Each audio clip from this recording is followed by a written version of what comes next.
नमस्कार साथियों, अखिलेश एजुकेशन में आप सबका स्वागत है। मैं अखिलेश सर आप सबको हिंदी व्याकरण के बारे में बताएंगे। आज बहुत ही इम्पॉर्टेंट टॉपिक है जो हर परीक्षाओं में पूछा जाता है और इसमें से आपको थोड़ा सा जानकारी अधिक लेना है, क्योंकि इसमें दोहा जैसा पूछ लिया जाता है कि ये कौन सा रस है। तो हाँ, हम आपको रस के बारे में बताने चल रहे हैं। रस क्या है, तो आप सब वीडियो से बने रहिएगा लास्ट तक, जिससे कि पूरा रस 11 प्रकार के रस हैं। हम 11 प्रकार के आपको बताएंगे, लेकिन 11 क्यों हैं? 8 भी होता है, 9 भी होता है, 11 भी है। तो ध्यान से आप देखते रहिएगा। हम आपको सबसे पहले बताएंगे कि रस क्या है। तो देखिए, रस क्या है।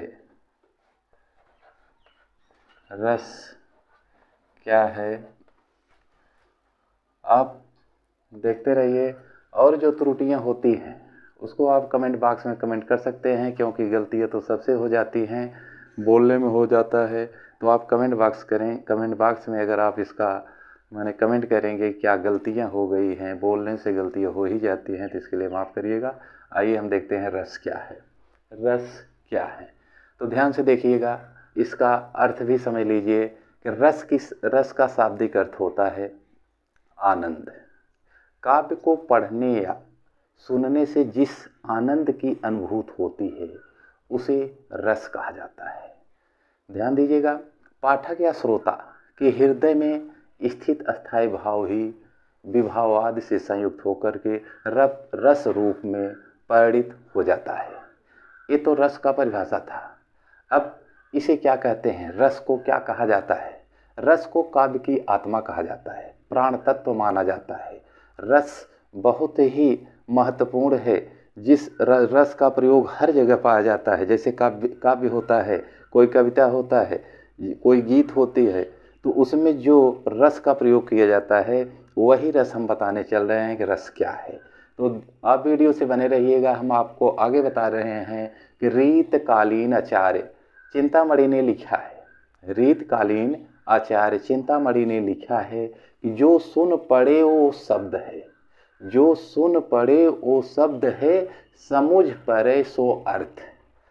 यानी कि हम जो किसी की बात को सुनते हैं, उनकी वाणी से जो हृदय से निकलता है, हृदय से निकलने के बाद जो कुछ हम सुनते हैं, जो हम सुन लेते हैं वही शब्द है। और उस शब्द का अगर हम अर्थ समझ लेते हैं तो वह उसी को अर्थ कहते हैं, जो कि बोधक रस के जो अवयव होते हैं ये 4 प्रकार के होते हैं। इसके 4 भाग हैं। ये 4 भाग हैं, ध्यान से देखिएगा। पहला होता है अस्थाई भाव। पहला अस्थाई भाव, पहला हो गया अस्थाई भाव। एक एक आप देखते जाइएगा, जिससे कि इसके बारे में हम आपको समझाते भी चलेंगे। सबसे पहले अस्थाई भाव, आप इसके बारे में समझ लीजिए कि अस्थाई भाव क्या है। अस्थाई भाव का मतलब होता है प्रधान। अस्थाई भाव का मतलब होता है प्रधान, और प्रधान भाव कहा जाता है। प्रधान भाव वही हो सकता है जो उसकी अवस्था तक पहुंचता हो, जो उसकी अवस्था तक पहुंचता है। काव्य या नाटक में एक अस्थाई भाव शुरू से आखिर तक होता है। अस्थाई भाव की संख्या 9 होती है। अस्थाई भाव की संख्या 9 मानी जाती है। कहा जाता है कि 2 वात्सल्य और भगवत या विषयक रस को इसको मिलाने पर 11 माना जाता है। इसको मान्यता दिया गया है, किसको? वात्सल्य और भगवत विषयक को भगवत या विषयक कहा जाता है। ये 2 रस को मान्यता दे करके उसी रस की संख्या में मिला दिया गया है, तो 9 से 11 हो गए। अब इस प्रकार से आपके संख्या जो 9 मानी जा रही थी वहाँ पे 2 और जोड़ दिया गया है, वात्सल्य और भगवत विषयक को, तो ये मिला करके 11 हो जाते हैं। तो हम आपको बता रहे थे अस्थाई भाव। अब दूसरा हम बता रहे हैं विभाव। विभाव, ये विभाव क्या है इसको देख लीजिए। अभी तो हम बता रहे थे इसके जो भेद होते हैं, जो बोधक होते हैं, बोधक रस के जो अवयव होते हैं, इसके अंग हैं चार। चार में एक हो गया अस्थाई भाव, दूसरा है विभाव, जो हम आपके सामने लिखे हैं विभाव। विभाव की परिभाषा देख लीजिए। विभाव की परिभाषा क्या है? अस्थाई भावों के उद्बोधक, अस्थाई भावों के उद्बोधक कारक को विभाव कहते हैं। कारक को विभाव कहते हैं। विभाव दो प्रकार के होते हैं। विभाव दो प्रकार के होते हैं। कौन कौन से होते हैं? एक होता है आलंबन और एक होता है उद्दीपन। आलंबन और उद्दीपन, इसका देख लीजिएगा। आलंबन और दूसरा होता है उद्दीपन। विभाव दो प्रकार के होते हैं, एक आलंबन होता है, एक उद्दीपन होता है। अब इस प्रकार से हम अगला आपको बताएंगे जिसे अनुभाव कहा जाता है। तीसरा, पहला स्थायी भाव हो गया, विभाव हो गया। अब ये क्या है? ये तीसरा, तीसरे के भी बारे में जानकारी ले लीजिए, जिसे कहा जाता है अनुभाव। अनुभाव, अनुभाव, ये तीसरे को कहा जाता है, जो कि हमने बताया कि इसके कितने अंग होते हैं? चार अंग। चार अंग इसके होते हैं, ध्यान दीजिएगा, चार अंग। अस्थाई भाव, विभाव, भाव, अनुभाव। अब इसके बारे में आप देख लीजिए, ये क्या है? अनुभाव मनोगत भाव को व्यक्त करने वाले शरीर विकार अनुभाव कहते हैं। शरीर विभाव क्या कहते हैं? विकार अनुभाव कहते हैं। अनुभाव 8 होते हैं। अनुभाव 8 होते हैं। ये भी इसके 8 भेद होते हैं। इसके 8 भेद होते हैं। कौन कौन सा भेद होता है? 8 देख लीजिएगा। पहला होता है स्तंभ, पहला स्तंभ होता है। दूसरा स्वेद होता है। तीसरा रोमांस होता है। चौथा स्वर भंग होता है। और पांचवा कंप होता है। छठवां विवर्णता होता है। सातवां अश्व होता है। और आठवां प्रलय होता है। ये 8 अनुभाव होते हैं, 8 अनुभाव। अब चौथा देखिए, चौथा क्या है? चौथा, ये जितने इसके अंग हैं, इस अंग को आप देखते चलिएगा, क्योंकि कभी कभी परीक्षा पूछ देता है कि बोधक रस के अवयव जो अंग होते हैं कितने होते हैं? ये 4 अंग होते हैं। अब आपका चौथा है संचारी या व्यभिचारी भाव। संचारी या व्यभिचारी भाव। व्यभिचारी भाव, संचारी या व्यभिचारी भाव, ये क्या है? संचारी और व्यभिचारी भाव क्या हैं, इसको देख लीजिएगा। संचारी और अभिचारी भाव। अब मन में स्मरण करने वाली, आने जाने वाली जो इनको संचारी या व्यभिचारी भाव कहा जाता है। जो हमारे मन में आने जाने वाली जो भाव होता है, जो मन में स्मरण होता है, इसे हम भावों को संचारी या व्यभिचारी भाव कहते हैं। इसकी कुल संख्या 33 होती है। इसकी कुल संख्या कितनी होती है? 33 होती है। 33 किसके? संचारी या व्यभिचारी भाव की कुल संख्या 33 होते हैं। 33 में हम कुछ आपको नाम बता दे रहे हैं कि जैसे होता है हर्ष, लज्जा, ग्लानि, शंका, मोह, चिंता, निद्रा, स्वप्न, व्याध, गर्व, इस प्रकार के 33 होते हैं। आप इसको देख करके या किताब से या कहीं से सर्च करके इसको देख लीजिएगा। इसके बाद हम आपको आगे बताने चल रहे हैं जो रस के प्रकार हैं। रस के प्रकार हैं, उसको ध्यान दीजिएगा कि जिससे कि आप जब रस के बारे में बता रहे हैं। अब हम आपको बताएंगे रस के प्रकार। अभी तक तो हम इसके उदाहरण बता रहे थे कि ये विभाव क्या होता है, अस्थाई क्या होता है, अनुभाव क्या होता है, संचारी भाव क्या होता है। हम ये आपको उदाहरण दे रहे थे। अब आइए आगे देखते हैं कि जो इम्पॉर्टेंट चीज़ है, इम्पॉर्टेंट जो है उसको देखिएगा, जिससे कि परीक्षाओं में जो आए वो हम समझ सके। और जब परीक्षा में आता है और ये पूछता रहता है कि क्या है, कि रुद्र रस क्या है, शांत रस क्या है, श्रृंगार रस क्या है, तो एक एक करके हम आपको बताते चल रहे हैं। आप इसको ध्यान से देखते जाइएगा। तो रस के प्रकार अब आ गए हैं। रस के प्रकार यहाँ पे देख लीजिए। ये मान लीजिए ये रस हम यहाँ पे लिख दिए, रस यहाँ पे लिख दिए हैं। अब यहाँ पे हम अस्थाई भाव, अस्थाई भाव, क्योंकि सभी रस का अस्थाई भाव होता है, सभी रस का अस्थाई भाव होता है और सबका उदाहरण होता है। उदाहरण, परीक्षा में उदाहरण ही पूछता है और आपको बताना होगा कि क्या है अस्थाई भाव। ये रस की संख्या आप जानते हैं, रस की संख्या 11 है और अस्थाई भाव जो रस हम बताएंगे उसी का अस्थाई भाव यहाँ पे लिखेंगे और इसको आप ध्यान से देखते रहिएगा। आइए सबसे पहले हम रस के प्रकार, रस कितने प्रकार के होते हैं? 11 प्रकार के होते हैं। आप इसको ध्यान से देखिएगा क्योंकि यहाँ पे बहुत रोचक प्रसंग भी है, यहाँ पे रोचक प्रसंग भी है। अगर आप ध्यान से देखेंगे तो रस कभी भूलेगा नहीं। आइए देखते हैं पहला रस, श्रृंगार रस। क्या है? श्रृंगार रस। पहला श्रृंगार रस। इस श्रृंगार रस के जो अस्थाई भाव होता है उसे कहते हैं रति। श्रृंगार रस, पहले श्रृंगार रस लिख देते हैं, श्रृंगार, ये श्रृंगार रस हो गया। अब इसका क्या है? रति।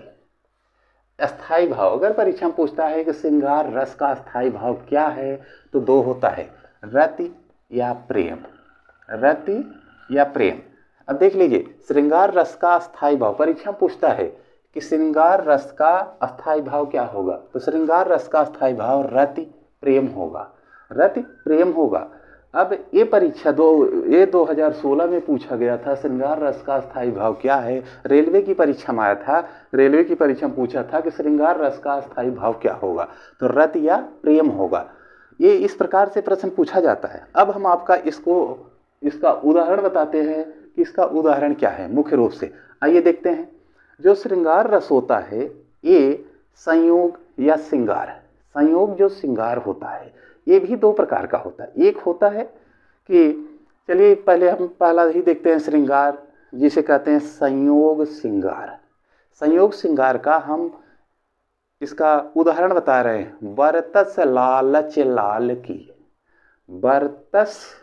बरतस लालच लाल की, मुरली धरी लुकाए, सौह करे भौहनि हंसे, दैन कहे नटी जाए। ये बिहारी लाल की रचना है और ये जो हमने आपको सामने बिहारी लाल की एक रचना का छोटा सा भाग हमने आपको बताया। इस प्रकार से परीक्षा में पूछ देगा कि एक कौन सा रस है। फिर से एक बार देख लीजिए। बरतस लालच लाल की, मुरली धरे लुकाए, सौह करे भौहनि हंसे, दैन कहे नहीं नटी जाए। ये बिहारी लाल की ये रचना का ही भाग है। और संयोग श्रृंगार को संभोग श्रृंगार भी कहा जाता है। ध्यान दीजिएगा। अब ये उदाहरण जो हमने आपको बताया है, इस उदाहरण से ये उदाहरण पूछ देगा परीक्षा में और पूछेगा कि ये कौन सा रस है।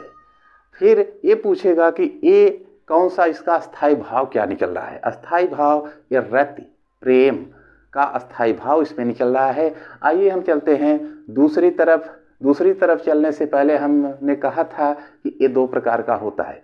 एक होता है संयोग श्रृंगार और दूसरा होता है वियोग श्रृंगार। अब वियोग श्रृंगार में देखिए कि ये हमने बताया कि रति प्रेम दो प्रकार का होता है, एक संयोग श्रृंगार है, एक वियोग श्रृंगार। वियोग श्रृंगार जो है इसका उदाहरण देखिए। निस दिन बरसत नयन हमारे, ये सूरदास की रचना है कि निस दिन बरसत नयन हमारे। ये वियोग, जैसे नायक नायिका होते हैं, वियोग जो होता है उसीलिए कहा गया है कि निस दिन बरसत नयन हमारे, सूरदास की रचना है। आइए अब हम देखते हैं दूसरा हास्य रस। दूसरा देखते हैं हास्य रस। ये है हास्य रस। ये हास्य रस है और इसका अस्थाई भाव देख रहे हैं। इसका अस्थाई भाव क्या होगा? हास्य रस का अस्थाई भाव क्या होगा? हास होगा। क्या होगा? हास। इसका अस्थाई भाव हास होगा, हास। अब इसके आगे इसका उदाहरण भी देखना होगा हास्य रस का। अगर परीक्षा में पूछता है कि ये हास्य रस का अस्थाई भाव क्या होगा, तो ध्यान रखिएगा हास्य रस का अस्थाई भाव हास होगा, हास। उदाहरण देख लीजिएगा कि तंबुरा ले मंच पर, तंबुरा ले मंच पर बैठे प्रेम प्रताप, तंबुरा ले मंच पर बैठे प्रेम प्रताप, साज मिले 15 मिनट घंटा भर आलाप। एक काका हाथरस ने इसकी रचना किया है। काका हाथरस ने इसकी रचना किया है, जो कि हास्य रस है, और हास्य रस जिसका क्या कहते हैं अस्थाई भाव भी हास्य है। आइए हम तीसरे पे चलते हैं, करुण रस। तीसरे पे चलते हैं करुण रस। करुण रस ध्यान से देखते रहिएगा। इस करुण रस, पहला था श्रृंगार रस, दूसरा था हास्य रस, तीसरा है करुण रस। अब परीक्षा में पूछता है कि करुण रस का अस्थाई भाव क्या होगा। करुण रस का अस्थाई भाव शोक होगा। क्या होगा? शोक। अब इसका उदाहरण कैसे है?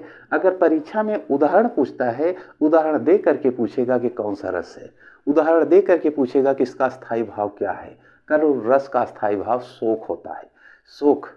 अब इसका देख लीजिए उदाहरण क्या है। शोक बिकल सब सेवहि रानी, शोक बिकल सब सेवहि रानी, और रूपशील बलु तेज बखानी। अब ये जो है तुलसीदास की रचना है करुण रस, और इसमें क्या कहा गया है? शोक के बारे में कहा गया है। कैसे कहा गया है? फिर आगे, करहि बिलाप अनेक प्रकारा, और परहि भूमि तल बारंबारा। ध्यान दीजिएगा, अगर ऐसा इस प्रकार का दोहा आता है और पूछ दिया कि ये कौन सा रस है, एक करुण रस है, इसका स्थायी भाव क्या होगा? शोक होगा। और एक इसकी रचना किसने किया है? तुलसीदास ने किया है। ध्यान दीजिएगा, करुण रस, इसका जो अस्थाई भाव होता है क्या होगा? अस्थाई भाव शोक होगा। शोक, इसका शोक होगा। और उदाहरण जो हमने दिया, उदाहरण हमने जो करुण रस का दिया, करुण रस का जो अस्थाई भाव होता है शोक होता है। उदाहरण हमने कहा कि शोक बिकल सब रोवहि रानी, रूप शील बलु तेज बखानी, करहि बिलाप अनेक प्रकारा, परहि भूमि तल बारहि बारा। ये उदाहरण था। अब आगे हम आपको बताएंगे वीर रस। चौथा आ गया वीर रस। ध्यान दीजिएगा और इसको देखते रहिएगा। वीर रस, इसका स्थायी भाव क्या होगा? वीर रस का स्थायी भाव क्या होगा? उत्साह। कोई कार्य हम उत्साह से करते हैं तो वीर रस होता है। वीर रस का क्या है स्थायी भाव? उत्साह। उत्साह, उत्साह हो गया इसका स्थायी भाव। अस्थायी भाव सबका याद करते चलिएगा, देखते जाइए, क्योंकि स्थायी भाव परीक्षा में बहुत पूछता है कि अगर कोई भी इसी प्रकार से उदाहरण दे दिया, उदाहरण का उन्होंने पूछ लिया कि ये कौन सा रस है, और रस है तो ये अगर मान लीजिए वीर रस है, तो इसका स्थायी भाव क्या होगा? उत्साह होगा। तो चलिए, उत्साह और वीर रस का एक हम उदाहरण दे रहे हैं। वीर तुम बढ़े चलो, धीर तुम बढ़े चलो, सामने पहाड़ हो, सिंह की दहाड़ हो, तुम कभी रुको नहीं, तुम कभी झुको नहीं। ये द्वारिका प्रसाद की रचना है। द्वारिका प्रसाद की ये रचना है जो कि उत्साह भरा हुआ है।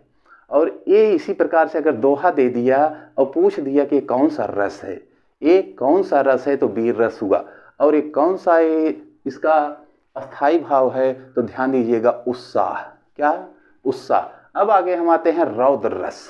रौद्र रस पांचवा है रौद्र रस।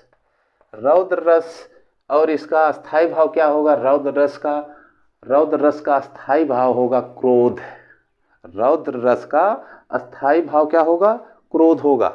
क्रोध, क्रोध जो हम बताते चल रहे हैं, देखते जाइएगा। श्रृंगार पहला था, दूसरा हास्य रस, तीसरा करुण रस, चौथा वीर रस, पांचवा रौद्र रस। रौद्र रस जो है इसको हम बता रहे हैं, इसका अस्थाई भाव क्या है? क्रोध है। क्रोध। अब क्रोध है, और इसका उदाहरण देखिए कैसा है कि श्री कृष्ण के सुन बचन, श्री कृष्ण के सुन बचन, अर्जुन क्षोभ से जलने लगे। श्री कृष्ण के सुन बचन, अर्जुन क्षोभ से जलने लगे, सब सील अपना भूल कर कर तल सुगल मलने लगे। मैथिली शरण की रचना है, मैथिली शरण की रचना है, जो कि ये हम रौद्र रस क्रोध, इसका अस्थाई भाव है। अस्थाई भाव क्रोध है। और उदाहरण इस प्रकार से, अगर परीक्षा में पूछ दिया उदाहरण दे करके और पूछा कि ये कौन सा रस है, अगर रस आपको जानकारी है कि ये रस कौन सा है, रौद्र रस है, तो इसका स्थायी भाव क्या है? स्थायी भाव ध्यान दीजिएगा कि क्रोध, क्रोध होता है। अब हम आपको आगे बताएंगे छठवां, जिसे कहा जाता है भयानक रस। क्या? भयानक रस। तो आइए देखते हैं अगला छठवां, भयानक, भयानक रस। ये भयानक रस है। भयानक रस का अस्थाई भाव क्या है? भयानक रस का अस्थाई भाव भय है। भय, ध्यान से देखते जाइएगा, इसका रस भी देखते जाइएगा, इसका अस्थाई भाव भी देखते जाइएगा। अब भयानक रस का अस्थाई भाव क्या है? भय है। भय, भय जैसे हम कहीं पर डर जाते हैं, कोई सामने शेर आ गया और एक बैग से शेर आ गया, उसके सामने अगर हम पड़ते हैं तो हम भय के मारे कांपने लगते हैं। तो भय के मारे कांपने लगते हैं, तो यही इसका स्थायी भाव है। भयानक रस का स्थायी भाव भय है। तो आइए इसका भी एक उदाहरण देखते हैं कि उधर गरजती सिंधु लहरियां, उधर गरजती सिंधु लहरियां कुटिल काल के जालों से, कुटिल काल के जालों से चली आ रही फेन उगलती फन फैलाए भ्यालों सी। ये जयशंकर प्रसाद की रचना है, जयशंकर प्रसाद की रचना है। इसके अनुसार आप इसमें भय दिखाया गया है कि गरजती सिंधु लहरियां कुटिल काल के जालों से चली आ रही हैं, फेन उगलती फन फैलाए भ्यालों सी। तो इसको आप ध्यान से देखिएगा, अगर इस दोहे के अनुसार अगर इसमें पूछ दिया कि कौन सा रस है, तो ये भयानक रस हो जाता है। और भयानक रस का इसका क्या है? अस्थाई भाव क्या होगा? तो इसका अस्थाई भाव भय होगा। ध्यान से दोस्तों देखते रहिएगा, क्योंकि ये बहुत ही इंपॉर्टेंट परीक्षाओं में, सभी परीक्षाओं में पूछा जाता है कि रस कितने होते हैं। तो ध्यान रखिएगा, रस वैसे तो 9 प्रकार के होते हैं, लेकिन इसे बाद में इसको मिला दिया गया, यानी कि भरत मुनि ने इसको 2 और मिला दिया था। और भरत मुनि ने जब 2 और मिला दिया तो एक कितना हो गया? 11 हो गया। तो कुल मिलाकर कितने रस हैं इस समय? 11 रस हैं। मान्यता 2 को बाद में मिला गया तो 9 2 11 हो गया। आगे आते हैं हम बीभत्स, बीभत्स रस। बीभत्स रस देखिए, आगे लिख देते हैं यहाँ से बीभत्स रस। बीभत्स रस, इसको भी ध्यान से देखिएगा।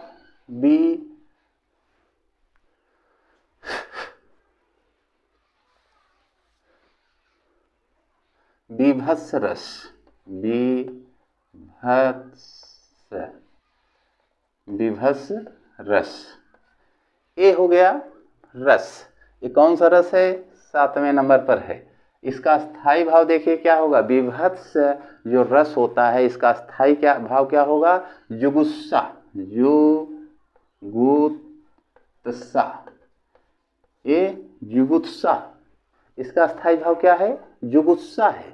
और जुगुस्सा या घृणा, इसको घृणा भी कह सकते हैं, घृणा, इसको घृणा भी कह सकते हैं।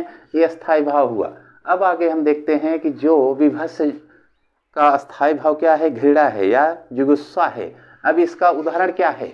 इसका उदाहरण भी देखते चलिएगा। जैसे कि सिर पर बैठो काग, सिर पर बैठो काग आंख 2 हाथ निकाल।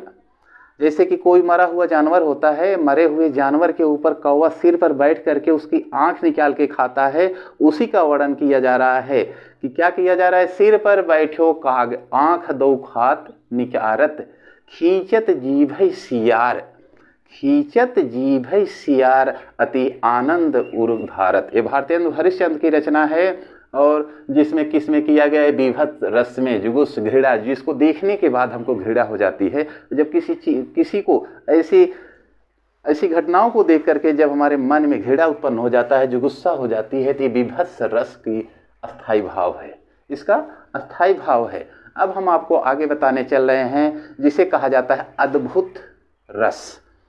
8वां है अद्भुत, अद्भुत रस। अद्भुत रस, इसका स्थायी भाव क्या होगा? अद्भुत रस का, अद्भुत रस का स्थायी भाव होगा विस्मय, विस्मय। इसका क्या होगा? विस्मय।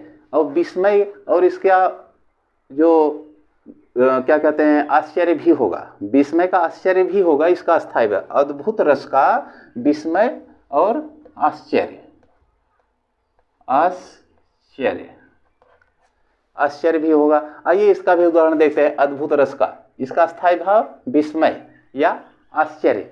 इसको देखिए क्या है अद्भुत रस का। अखिल भुवन चर अचर सब, अखिल भुवन चर अचर सर सब हरि मुख में लखी मातु।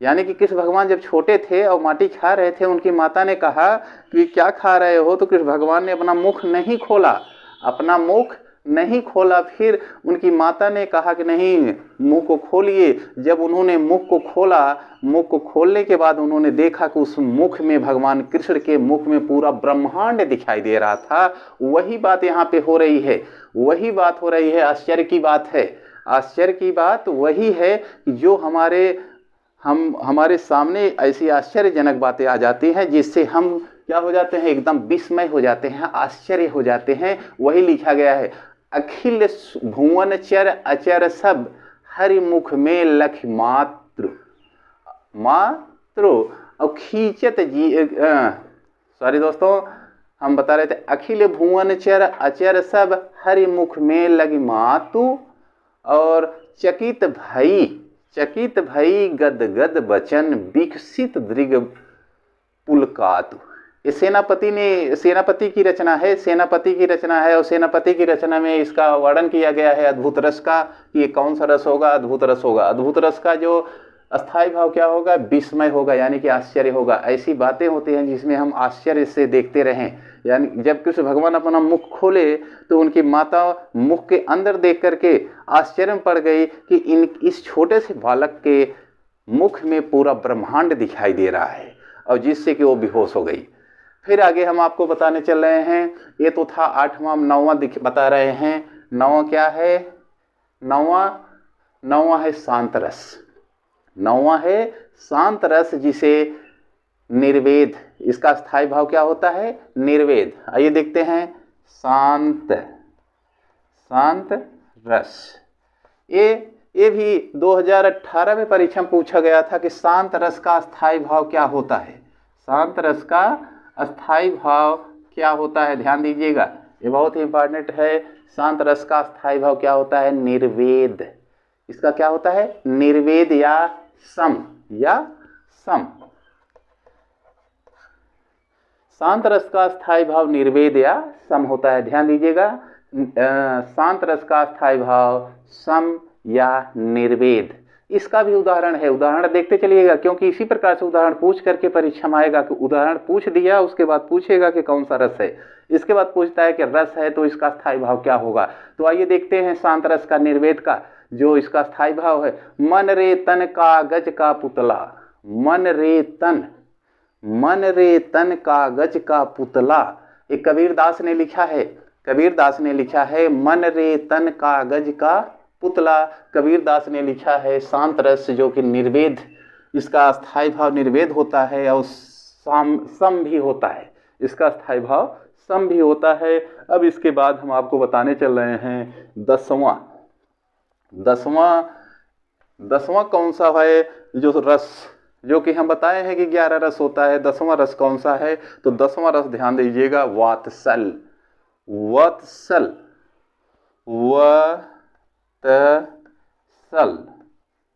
देख रहे हैं, वत्सल।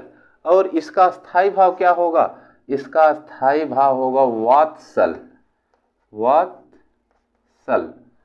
वत्सल जो है ये रस है, और वात्सल जो है इसका अस्थाई भाव है। तो वात्सल्य होगा, उसे वात्सल्य और रति, वात्सल्य रति, इसका अस्थाई भाव वत्सल का अस्थाई भाव वात्सल्य रति होगा, वात्सल्य रति होगा। इसका उदाहरण क्या है, जैसे कि परीक्षा में आया, ये भी परीक्षा बहुत पूछा गया, देख लीजिएगा। 10वां परीक्षा में पूछा जाता है ज़्यादा करके, और शांत रस ज़्यादा करके पूछा जाता है। और यहाँ पे देखिए श्रृंगार रस ज़्यादा करके पूछा जाता है, रति और प्रेम। और सबसे ज़्यादा पूछा जाने वाला रति और प्रेम, शांत रस और वत्सल। देखते चलिएगा, वत्सल्य। अब वत्सल्य जो है, वत्सल, इसका उदाहरण कोई हम दे रहे हैं कि जिससे कि आपको ये रहे कि इस प्रकार का उदाहरण पूछता है और इस प्रकार का उदाहरण पूछ करके उसमें से प्रश्न पूछता है। कैसे पूछता है? वो पूछ देगा कि इसका स्थायी भाव क्या है, इसका रस क्या है, ये किस प्रकार का है। तो ऐसे प्रश्नों के लिए हम पहले से तैयार रहें तो अच्छा है। तो आइए, ये हम बता रहे थे आपको वत्सल, वत्सल, और इसका अस्थाई भाव वात्सल्य, वात्सल्य रति है। अब इसको हम आगे देखते हैं कि इसका उदाहरण क्या है। किलकत कान्ह घुटरू, किलकत कान्ह घुटरू वन आवत। किलकत, बच्चा कोई खेलता है और उसके पैर में घुघरू बांध दीजिए तो उसी की बात हो रही है। किलकत कान्ह घुटरू वन आवत, और मणिमय कनक, मणिमय कनक नंद के आंगन बिंब पकड़िवै धावत। ये सूरदास की रचना है, और सूरदास की रचना है। इसमें वात्सल की बात है कि छोटा बच्चा जब खेलता है तो उसे प्रेम से सब लोग उठा लेते हैं, गोदी उठा लेते हैं। तो छोटा बच्चा, उसको प्रेम से लोग गोदी उठा लेते हैं। और इस प्रकार से आप इसको ध्यान रखिएगा कि वत्सल जो है, इसका जो अस्थाई भाव वात्सल्य, जो रति होता है, प्रेम होता है, जो माता पिता अपने बच्चों से ज़्यादा प्रेम करते हैं, वो बहुत वत्सल करते हैं, वत्सल होता है। इसको ध्यान रखिएगा। आगे हम आपको बताने चल रहे हैं। आइए पहले इसको थोड़ा सा मिटा दें, जगह हो जाए, लेकिन ध्यान दीजिएगा यहाँ से कि रस हम बता रहे हैं, रस जो कि अभी तक 10 बताए हैं और 11वां रस बाकी है। आइए यहीं पे बता देते हैं मिटाने से पहले ही। 11वां रस क्या होता है, इसको ध्यान में रखिएगा। और ये बहुत ही इम्पॉर्टेंट सब रस हैं, बहुत ही इम्पॉर्टेंट रस है। और इसमें और सारे प्रश्न पूछे जाते हैं। कैसा कैसा प्रश्न पूछा जाता है? एक तो हमने बताया कि रस पूछ लेता है, उसका स्थायी भाव क्या है, या तो उसका एक चौपाई दे देता है, एक दोहा दे देता है, एक छंद दे देगा, एक सोठा दे देगा, उसमें से पूछ देगा कि ये कौन सा रस है, कौन सा रस है और इसका अस्थाई भाव क्या होगा, इसका अस्थाई भाव क्या होगा। या तो ऐसे ही डायरेक्ट पूछ दिया, यहाँ देख लीजिए कि शांत रस, परीक्षा में दे दिया कि शांत रस का स्थायी भाव क्या होगा, निर्वेद या सम, निर्वेद या सम होगा। तो आगे हम आपको बताने चल रहे हैं 11वां, जिसे कहते हैं भक्ति। क्या कहते हैं? भक्ति, भक्ति। ये भक्ति रस है, ध्यान दीजिएगा। ये भक्ति रस का स्थायी भाव क्या होगा, भक्ति रस का अस्थाई भाव क्या होगा। अगर इसमें थोड़ा बहुत त्रुटि हो जाए कहीं से भी या बोलने में भी, तो उसके लिए कमेंट कीजिएगा। और अगर जैसे कि कोई और जानकारी चाहिए तो उसके लिए भी कमेंट कीजिएगा, जिससे कि हमारा भी उत्साह बढ़ता रहे और हम आपको अच्छे से अच्छे वीडियो बना के आपको पेश करते रहें। भक्ति रस देख रहे हैं, भक्ति रस। ये भक्ति रस का स्थायी भाव क्या होगा? भक्ति रस का स्थायी भाव होगा भगवद, भगवद विषयक, भगवद, भगवद विषयक, भगवद विषयक, भगवद या विषयक, भगवद या विषयक। इसका स्थायी भाव है किसका? भक्ति रस का। भक्ति रस का अस्थाई भाव भगवद या विषयक है, इसको ध्यान में रखिएगा। इसका भी हम आपको एक छोटा सा उदाहरण दे रहे हैं और उसके साथ में इसको देखते रहिएगा। अभी हम आपको कुछ इससे जुड़ी जानकारियां और भी दे रहे हैं, और जिससे कि आपको परीक्षा में काम आएगा। परीक्षा तो आप देख रहे हैं 28 तारीख से सीटेट की परीक्षा शुरू हो रही है। 28 तारीख से 5 तारीख तक अभी जिसका एडमिट कार्ड मिल रहा है वो लोग परीक्षा देंगे। इसके बाद जिसका एडमिट कार्ड आएगा 5 तारीख से बाद भी वो परीक्षा देते रहेंगे। तो आइए हम इस रस का, भक्ति रस का जो अस्थाई भाव है भगवद विषयक, भगवद या विषयक, इसका स्थायी भाव है। और इसके बारे में हम कोई भी एक लाइन की आपको बताएं कि जिससे कि किस प्रकार से परीक्षा में पूछता है। तो आइए देखते हैं किस प्रकार। राम जपू राम, राम जपू राम जपू राम जपू बावरे। ध्यान से देखिएगा, ध्यान से देखिएगा। राम जपू राम जपू राम जपू बावरे, अघोर भव नीर निधि नाम निज नावरे। ये तुलसीदास की रचना है, तुलसीदास के रचना है, इन्होंने इसको लिखा है और इसमें क्या कहा है, राम जपू राम जपू राम जपू बावरे, क्या कहा, बावरे, घोर भव नीर निधि नाम निज बावरे। तुलसीदास की रचना है जिसमें इन्होंने भक्ति रस का दिखाया है, भक्ति रस जिसका स्थायी भाव भगवद या विषयक होता है। इस प्रकार से ये कितने रस हो गए, ये आपके 11 रस हो गए। 11 रस जो आप इसको ध्यान से एक बार फिर से रिपीट कर लीजिए, जिससे कि अभी हम आगे आपको थोड़ा सा प्रश्न बता रहे हैं, उसको देख लीजिएगा। पहला रस श्रृंगार रस, श्रृंगार रस का स्थायी भाव रति या प्रेम। दूसरा है हास्य रस, हास्य रस का स्थायी भाव हास होता है। तीसरा है करुण रस, करुण रस का हास क्या होता है, स्थायी भाव शोक होता है। चौथा है वीर रस, वीर रस का स्थायी भाव क्या होता है, उत्साह होता है। पांचवा है रौद्र रस, रौद्र रस का स्थायी भाव क्या होता है, क्रोध। छठवां है भयानक रस, इसका क्या होता है, स्थायी भाव भय और इच्छा हो गया। सातवां है विभत्स रस, इसका स्थायी भाव जुगुस घृणा होता है। फिर आठवां है अद्भुत रस, इसका स्थायी भाव विस्मय या आश्चर्य होता है। और नौवां है शांत रस, इसका स्थायी भाव निर्वेद या सम।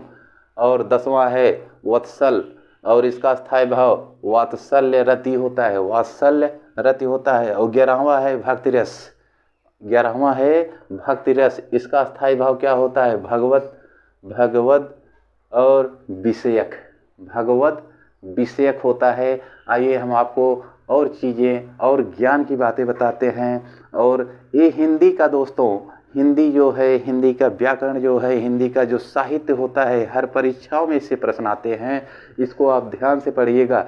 सरल तो है लेकिन इसको ध्यान से समझ लेंगे तभी सरल है, वैसे तो सरल दिखने में लगता है।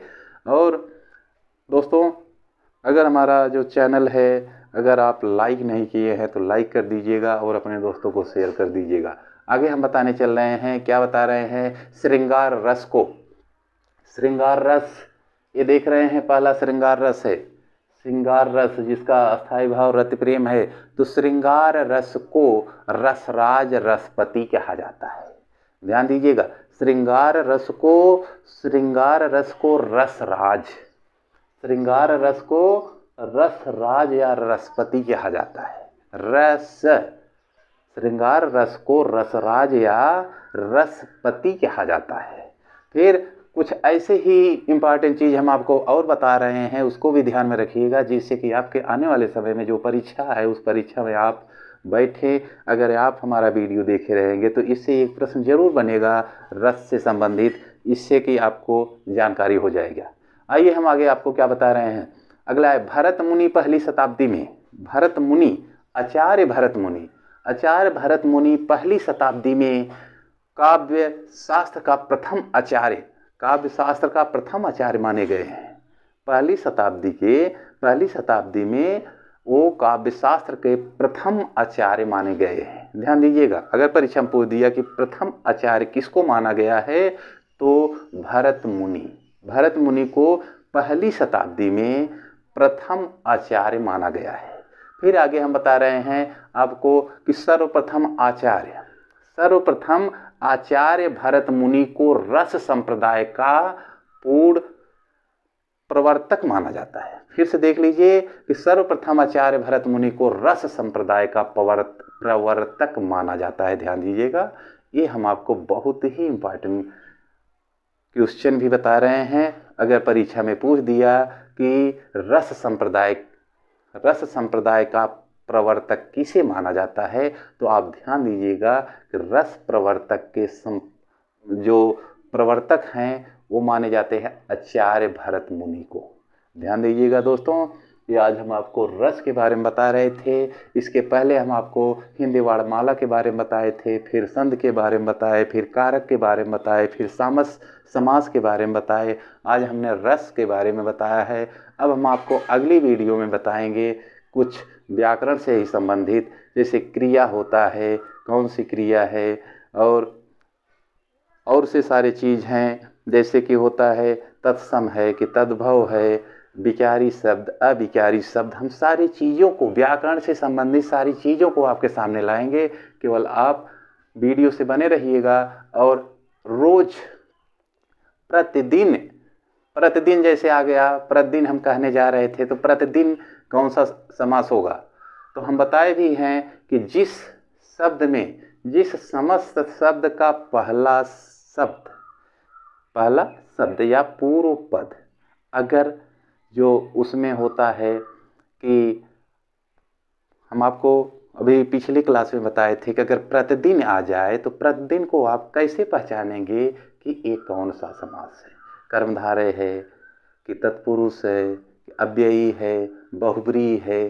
प्रतिदिन को आप कमेंट बॉक्स में कमेंट कीजिए कि प्रतिदिन कौन सा समास होगा। ये पिछली क्लास का हमने प्रश्न पूछा है।